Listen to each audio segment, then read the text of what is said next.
Hey there, fellow classic comic collectors. As always, I'm Scott Harris King, and today I'm here to talk to you about a convention that I just went to. Yes, yesterday I had a table at the Haverhill Public Library Comic Con at the Haverhill Public Library in Haverhill, Massachusetts, and it was a really good show. In fact, I actually made more money at the Haverhill Library Convention than I have made at any of the conventions that I've been to. Now, having said that, I haven't been at that many conventions, but I've definitely been at a number of much larger conventions than this. So it was really exciting. There was a lot of cool creators there, a lot of cool indie creators. You can see from the video that I hopefully am running right now as I talk that we had a really good turnout and a number of local indie creators. It's our first time at Haverhill. We've done a couple library shows in the past. Last year we did a show in Winchendon and a show in Athol, and they were both great. But this was a bit of a different crowd. I only saw a couple familiar faces up in Haverhill, which is right up by the New Hampshire border. And there's a lot of people that came. I was a little skeptical because the show happened to be at the same day as another local convention. Kids Con was taking place just up across the border into New Hampshire. That's a comic convention that's specifically for children. And so since I figured there would probably be a lot of kids coming to a library convention, so I figured we probably wouldn't get that big of a turnout. But actually, a lot of people there, very enthusiastic, sold a lot of stuff, a lot of comics, sold quite a few prints, which is great. But overall, very happy. As usual, best-selling stuff for me was Cthulhu vs. Uncle Sam for the comics and the Cthulhu vs. Uncle Sam prints. Did sell a couple issues of Crime Buster, sold some of the Cthulhu vs. Uncle Sam fridge magnets that I had made for the last Kickstarter campaign. So overall, really good day. Nice people. The setup was a little cramped. There wasn't a lot of room to move around because of that. People were a little close together, got a little hot. But that's kind of a minor complaint. They had a food truck that came there that was parked right outside to serve food. So it was a good time, I think, was had by all. And as part of this, my wife and I bought a bunch of comics. Now, I really like to support the other indie creators. And so usually at these shows, I'll go around. I'll buy a bunch of stuff from everybody. This time around, I didn't buy that much, and part of the reason is that before I had a chance to walk around the place, my wife walked around the place, and she bought a giant pile of stuff. So as I was going from table to table, there were a few people that I had seen at previous shows, and I had already bought their stuff from the other shows. But then there were also a number of people where I got to their booth, and I was like, oh, I recognize that comic. My wife already bought it. So by the time, I ended up with only a couple things left to buy. So I'm going to show you all the stuff my wife bought. I'll show you the stuff that I bought. And we'll start off, the guy sitting at the table next to us was named Greg Mutafis. He was local from Haverhill. And he's a comic creator. As you can see here, he had a comic called Boom Squad. It says it's a trio of superheroes fight against giant robots, criminal masterminds, and corporate coffee houses. Can the all-girl super team Boom Squad protect their hometown from the menacing corporate powerhouse Mr. Good? Yeah, my wife bought this. I have to say I was a little confused, and no fault of Greg's really, but just because Boom Studios, Boom with the exclamation point, when I first saw the title before we even got to the show, they had the list of who the people were that were going to be there, and I saw he was going to be sitting next to me, and I checked to see, what he had done, because the name sounded familiar. Boom Squad, I thought it had something to do with Boom Studios, but no, it doesn't. And so this is something that I'm looking forward to reading. Again, my wife bought it, so I ended up not getting it myself. But now we have that to read. Different creator. I'm not quite sure who it was, to be honest. But another book my wife bought. It says Craig Holland illustration, so I assume it's from Craig Holland. It's called Our Adventure with Corporal Mascot, or it could be. You could also say that that's for corporate mascot, but it's basically, it says here, I'll just read the back. It's the early 1990s. You've just opened your last present on your birthday. You find an E24 console with a special cartridge of a robot with goggles and boxing gloves. This is Corporal Mascot. You don't know it yet, but you two will become best friends. Um, and so it's about video gaming and childhood of the 90s, all that sort of thing. So my wife picked this up. It looks like it'll be fun to read. Here's another one. She got a couple things that sort of a bit of a theme, but from different people. This is called, forgive me if I'm mispronouncing this, Cuentos. And it says a bilingual Latinx plus illustrated mythology anthology. And it says on the back, featuring art from Latinx and Filipino artists, Cuentos showcases their interpretations of the various monsters and myths found across Latin America, Spain, and the Spanish-influenced Philippines.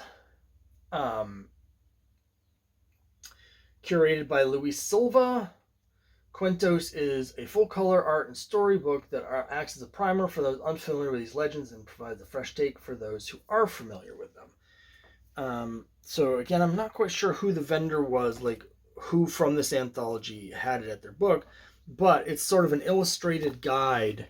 It's less of a comic book and more of an illustrated like guidebook to, although there's a few comic book pages here in the middle, but like of different mythological creatures and legends and stuff like that. There's some poems in here.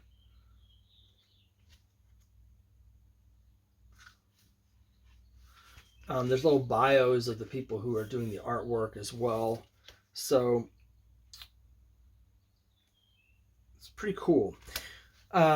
This isn't the only fairy tale sort of mythology, though, because another vendor, it was a creator by the name of Christy McDowell, who my wife got a couple things from, got this anthology. It's called Fairy Tales from Mars. And the idea with this is, what would fairy tales look like if people lived on Mars? Like, what kind of mythology would they come up with? And so this has a bunch of stories set on Mars and with different creators, about what the mythology would be like on Mars. I think it's a great concept. So I'm looking forward to looking into this. I tend to like longer form stories rather than shorter anthology stories, but they are fun to read. It's also cool as a creator. I'm always looking for like artists, whose style I like and stuff like that. And so it's really handy to go through some of these anthologies. You can see, oh, I really like that person's art. Let me look them up on Instagram or Facebook, maybe see if they're doing commissions, blah, blah, blah. So anthologies can be really useful for me in that from a creator standpoint. But this should be fun to dig into. And then the other thing that my wife got from Christy McDowell is this. It's called Gamer Girl and Vixen. There's the cover, and it says, love, lesbians, and larceny. You know you're into it. Flirty and fearless, Gamer Girl and Vixen is the story of two college girls who just want to have fun. And by fun, of course, we mean committing felony burglary. For Liz and Bianca, this isn't about robbing from the rich and giving to the poor. This is all about stealing from celebrities and trending on social media. But it's all fun and games until somebody falls in love. Join Gamer Girl and Vixen in their first collected volume full of thrills, spills, and stolen dollar bills. So that's Gamer Girl and Vixen.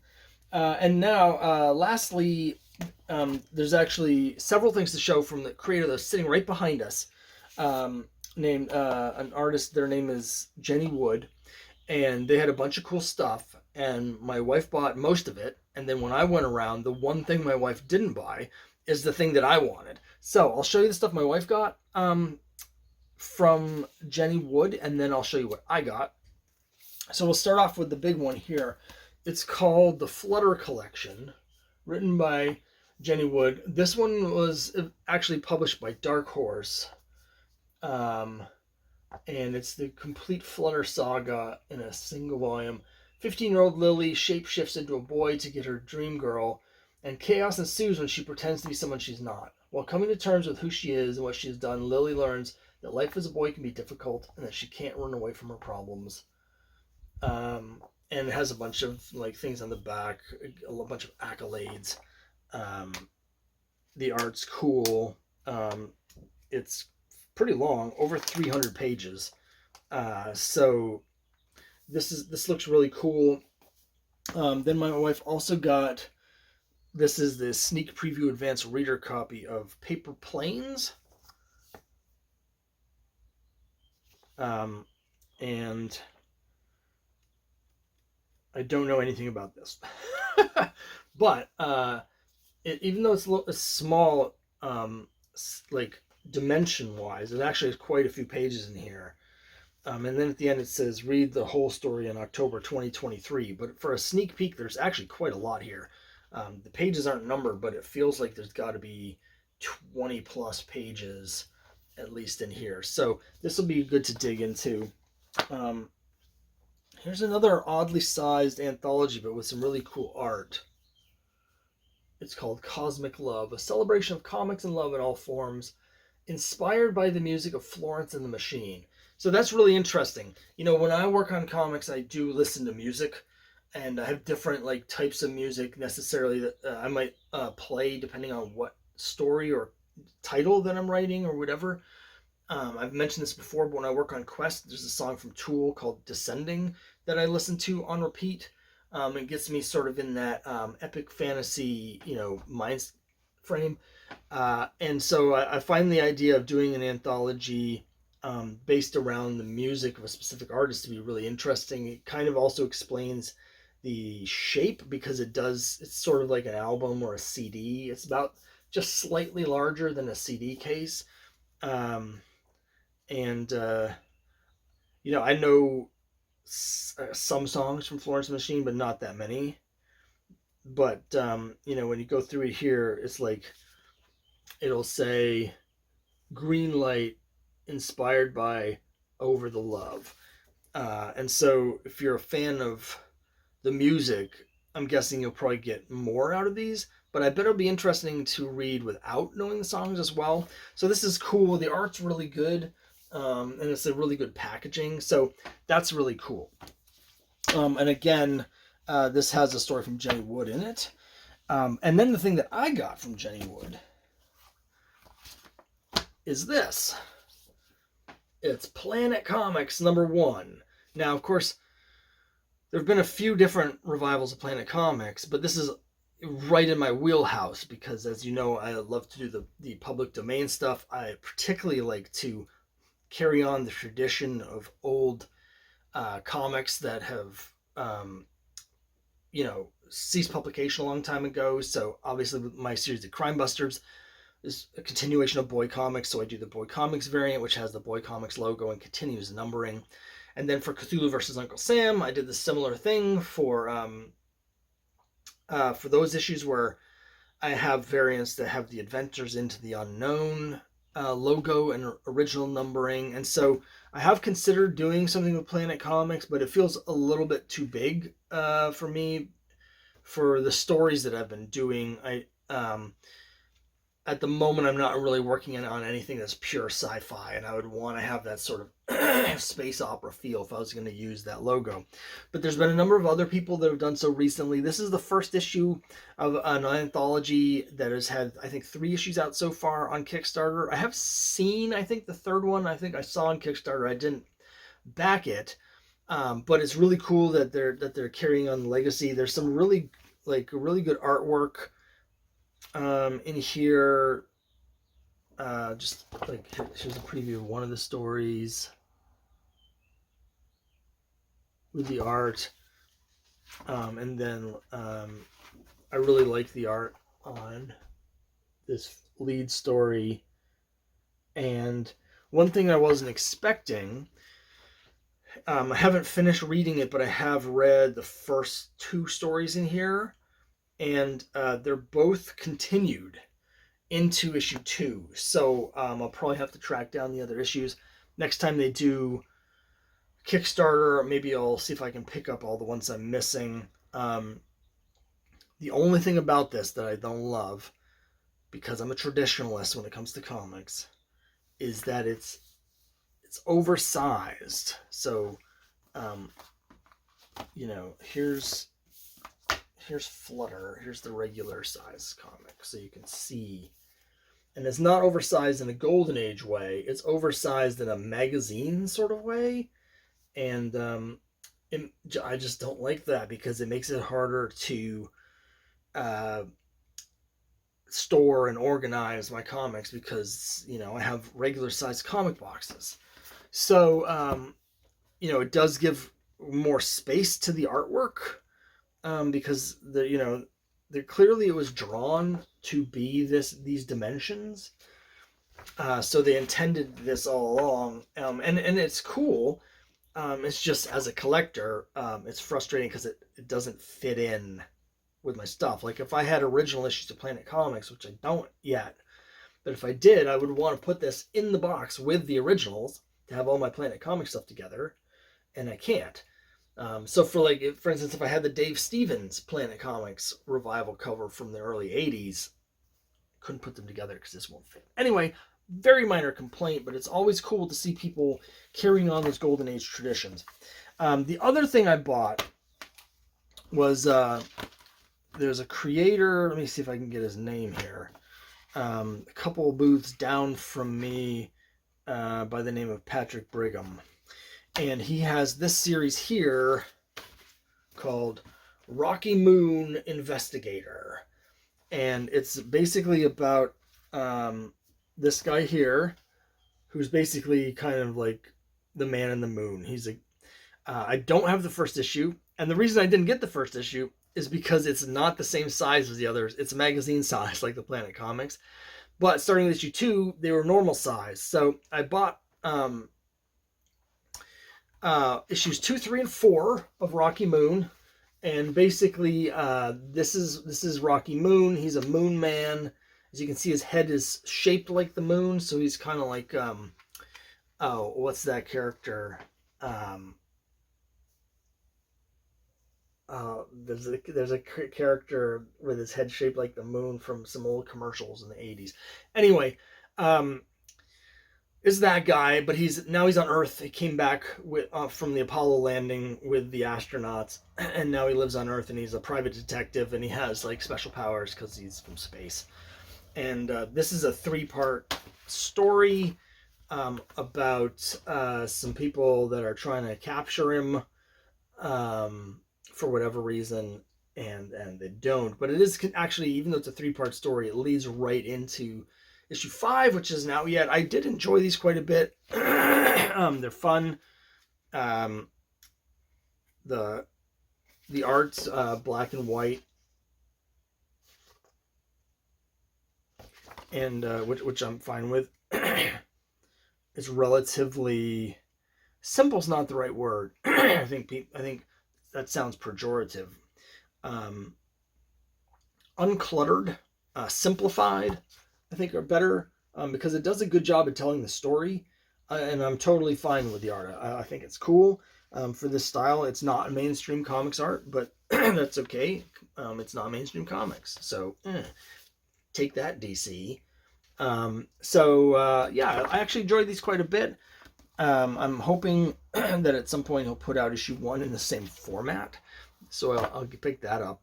And then I'll be on the lookout for issue 5 as well. These have been coming out pretty regularly, actually. They're all dated 2023, although I'm not sure they actually don't came out this year. I think this one should say 2022, but basically they're coming out quarterly. That's the important part. So we got a great haul of stuff. It's always fun to meet and support other indie creators like myself. So that was really exciting. And again, we did really well. And for those that are interested in the behind the scenes thing, when I say we did really well, part of the reason we were able to do well is because there was no table fee. A lot of places, when you do the shows, you have to pay. So for instance, next week I'm doing a convention. It cost me $51.50 after fees and stuff for the table. So in order to make money, the first thing anyone wants to do at these conventions is make table, which means you make enough money to pay for your table. In this case, at this show, and I've been at a couple shows like this, the library shows are usually have a small fee or a system like this. What they did is they provided the table for free, the space for free. I got to sign up, everything's free, and then the deal was that I would give them 10% of whatever I made. So you're guaranteed to make table at a show like this, and you just if you make $20, then you give them $2. In this case, we ended up at $169, which is great. It's the most I've done at any of my shows. And so, we rounded up. $17 went to them. I took home $152. I was able to sell some comics that the printing had already been paid for by the Kickstarters. And the prints have, the highest profit margin for me because they cost very little per print to make. It's just the amount of effort and time and money that goes into a print is so much smaller than the amount of effort and time and money that goes into making a comic, and yet you can make so much more money with the prints. So the prints, the magnets, they're only $5 each, but I was able to get a really good deal. Like, I'm selling for $5 each at shows. When I do them online, I sell them for a little bit more. You always have to, I've found, price things lower at a show. People that are at shows are much more resistant to the higher prices. A lot of times they're just browsing, and so in order to get them to buy the stuff, you kind of need to compromise a little on your price structure. So I tend to price things. It's not that I'm raising the price online, it's that I'm dropping the price here, and I'm able to do that in some part because a lot of the stuff has already been paid for by the Kickstarter. So for instance, when I had the magnets made, I sold enough online to pay for making the magnets, but I had some left over afterwards because there's a minimum order number. So got the money, made the magnets, sent out the magnets, had some left over, and so when I sell them, it's kind of all profit because it's already been paid for, right? So that allows me to drop the price a little bit when I do the in-person shows, and it's the same with the comics. So $152, mostly profit. Now, I'm not counting things like, we drove up there. If I was really being picky, which I should be for my taxes, I would also be discounting. I would be keeping track of how much money we pay for gas, how much money we pay for snacks. When we went to the food truck, how much did we spend at the food truck? Because all of that are business expenses that offset this, and that means that I can claim them on my taxes, right? So when I do my taxes, instead of showing a profit $152, it would show the actual profit. So what was the actual profit? Well, let's see. I spent $11 on snacks. It was another $11 at the food truck. That's $22 for food. So that would be travel expenses. The other expense that I had, I'm not counting any of the stuff my wife bought because she wouldn't be able to do this as a business expense, right? But I can. Is the cost of buying the comics, because it is, it's like it's networking, it's marketing. It's like I enjoy reading them, but a big part of why I'm buying them is to support the community. So I spent $18 on these. So I basically spent $40 on the trip, not counting gas. If I counted the gas, we have a hybrid, it's not that much.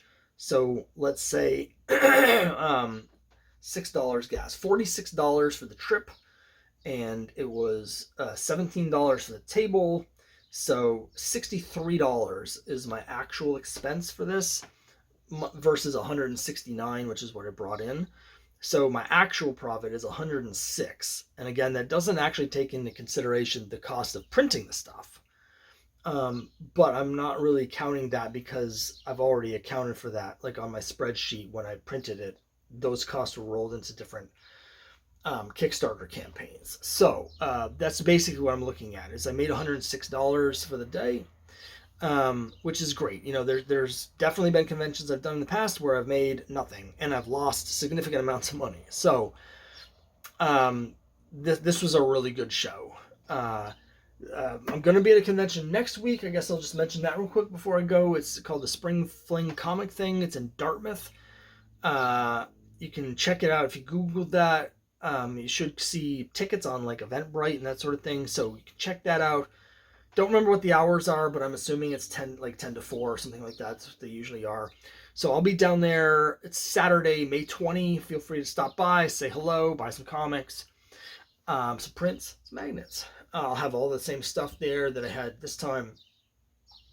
So just, feel free to swing on by. But that's a show where I've already got $51 in costs, and it's farther away, so it'll be more cost for gas, more cost for food. I'm actually staying overnight down there, but I'm staying with a friend, so I don't have lodging costs. But that's something where, I'm looking at having a cost of like $80 probably before the show even starts. And I'm very skeptical about the show. It's the one I've never done before. There's not a huge vendor list, so I'm not sure how robust the show will be. Haven't seen a lot of hype about it. I could be very wrong. The person doing it is a event promoter. I don't think they've done comic shows before, but they've done other events. So hopefully they know something about promoting in different ways than I do as part of the comics community. So because I'm not seeing a lot of stuff up here or online about it, but maybe down in the Dartmouth area everybody knows about it and it'll be much better than I'm expecting. But I think I'm going to be struggling to get to $80. I've had a few shows where the amount I brought in was less than that. So this is a show where I'm kind of expecting to lose money on. But the show up in Haverhill is great. We're already looking forward to next year. That's going on our list of shows. Every time I go to a show, you want to check it out. Is this a show that's worth our time and effort or not? And it's not easy for me to get to a lot of shows these days because of my health issues. Haverhill's definitely a show that's going on the list. So like Plastic City in Leominster, doing that every year. Haverhill, gonna do that whenever I can. And then Athol was great last year, and we're friendly with the people that run that show, so we want to do Athol every year. That's 3 shows a year. I'm trying to get to 6, so we'll see how it goes. I've got a couple more this year that I haven't done. We'll see how those go. But that's basically the whole convention rundown. And we had a good time. Let me know what you think in the comments below. And let me know what you think of the stuff I bought.